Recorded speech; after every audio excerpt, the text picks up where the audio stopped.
Ontem eu fiquei envergonhado de assistir o Jornal Nacional. Um trabalho completamente voltado aos interesses externos. Nós temos um presidente, não um país, que assumiu a liderança, resolveu colocar o Brasil numa situação constrangedora. Coisa que sempre aconteceu aqui, gostaria que diminuísse, logicamente, os focos de incêndio, gostaria, mas o que está acontecendo nesse ano está abaixo da média dos últimos anos e está sendo potencializado por uma grande mídia nacional que realmente presta um desserviço à nação com matérias como a de ontem. A Amazônia, não vou dizer que foi esquecida, ela foi usada politicamente, acho que desde Collor de Mello, mais ou menos, tá certo, para cá, de modo que o que Macron acabou de dizer, que a internacionalização da Amazônia está em aberto, tá? Não deixa de ser uma realidade na cabeça dele. E nós que temos que nos unir para preservar o que é nosso e garantir a nossa soberania, com todo o respeito aos que me antecederam. Foi uma irresponsabilidade essa política adotada no passado tocante a isso, né? Usando o índio com massa de manobra para que, ao inviabilizar o progresso nesses estados aqui, os governadores, que a maioria são da região norte, região mais rica do Brasil ou do mundo, como disse o Denário ali, tá? Não estivesse sob nossa jurisdição ou que fosse usado para o bem comum nosso, irmãos brancos, negros, índios, seja lá, tudo que está aqui no Brasil. Nós temos lá 6 APAs, 2 reservas, uma federal e uma estadual, que ocupa 45% do estado de Tocantins.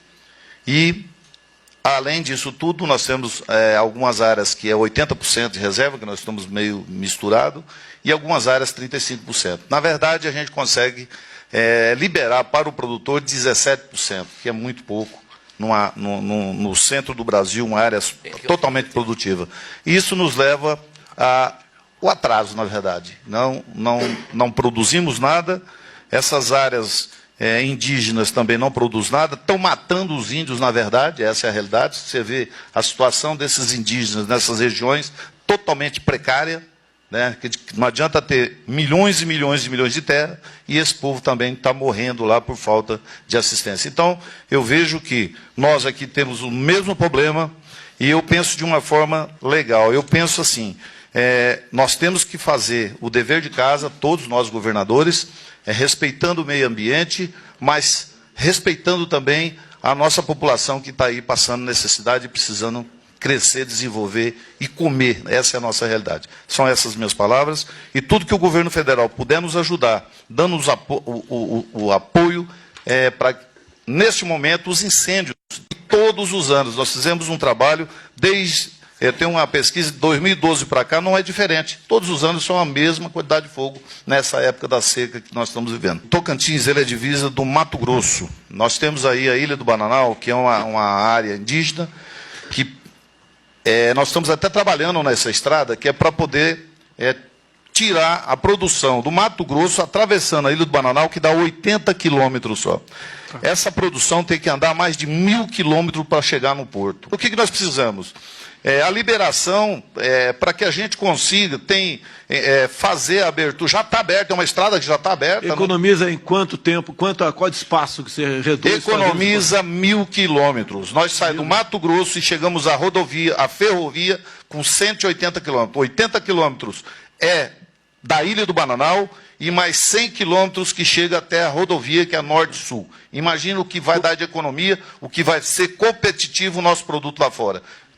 Por falta de uma licença ambiental, nós estamos brigando. Bom, está Tocantins, tem 30 anos, está 30 anos brigando. Eu espero que agora seja liberado para a gente dar um impulso, não só no Tocantins, não só no Mato Grosso, mas para o Brasil. Muitas reservas têm o aspecto estratégico, que alguém programou isso. Tá? O índio não faz lobby, não fala a nossa língua e consegue hoje em dia ter 14% do território nacional. Vou fazer no final um breve histórico sobre isso aí. Mas isso tem a intenção, uma das intenções é nos inviabilizar. É isso?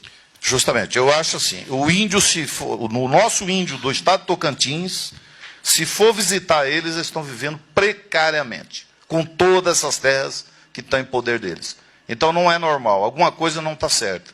Se eles estivessem vivendo uma vida de rei, se eles estivessem usufruindo daquilo que eles têm, eu até concordo, vamos dizer assim, eles têm o direito. Agora, minha opinião, os índios que estão nessas áreas lá no Tocantins estão vivendo precariamente. Então, tem um motivo disso. E eles querem se integrar à sociedade, querem energia elétrica, eles querem ser o que nós somos. Eles querem ter, é isso aí, nós temos o maior índice de índios suicídio, meninos, jovens, porque eles não conseguem ter a mesma situação, a mesma qualidade de vida que tem os seus jovens das cidades.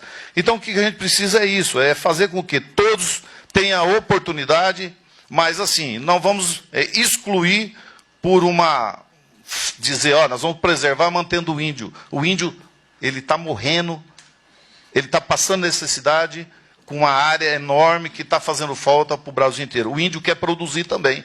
Essa rodovia, eles estão autorizando nós a passar dentro da área deles, porque eles têm interesse futuramente que seja privatizado, que eles recebam pedágio, que eles vão viver a vida deles, que é uma área muito pequena que vai favorecer várias tribos, são mais de 7 ou 8 mil pessoas que vivem dentro dessa ilha, que vai sobreviver de 80 quilômetros, vamos dizer assim.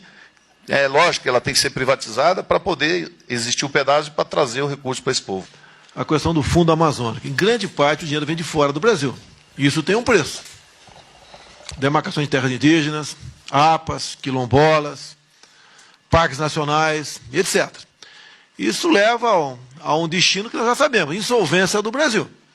Nós vamos ter que enfrentar essa questão de qualquer maneira.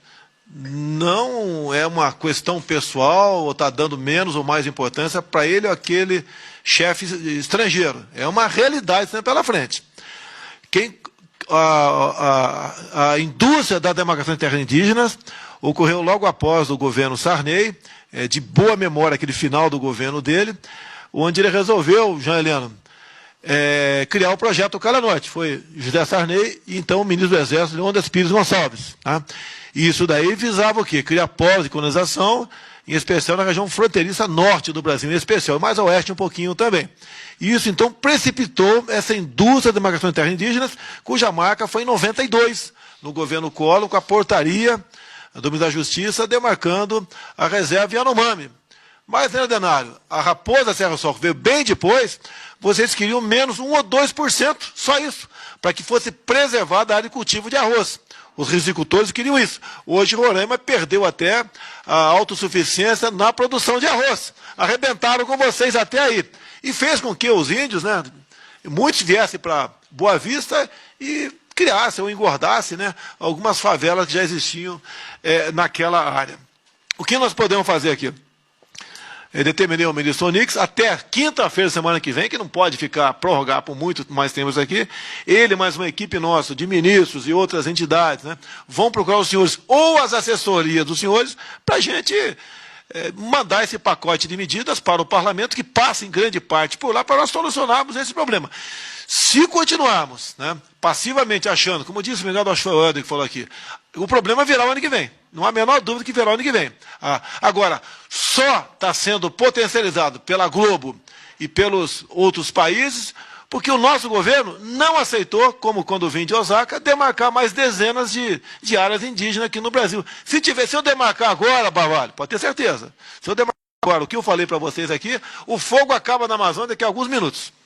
Acaba daqui a alguns meses. O que o primeiro mundo quer, alguns países do primeiro mundo, são todos, tanto é que a gente vê o americano ao nosso lado, o espanhol, italiano, e tantos outros que eu conversei aqui na América do Sul também, eles querem a nossa soberania e que nós possamos decidir o futuro da Amazônia com racionalidade. Ninguém quer aqui tocar fogo e destruir a Amazônia. Até porque, né, se a gente botasse aí 1 milhão de homens com motosserra na mão, levaria quantas décadas para destruir a Amazônia? Tá? Então é um absurdo que fala a nosso respeito. Até porque o Estado, se não me engano, prezado governador do Amazonas, é o Estado que tem menos foco até pela umidade, pelas condições climáticas, tá certo? Tem mais aonde? Em outros estados aqui, onde o agronegócio, a pecuária, chegou sem transgredir.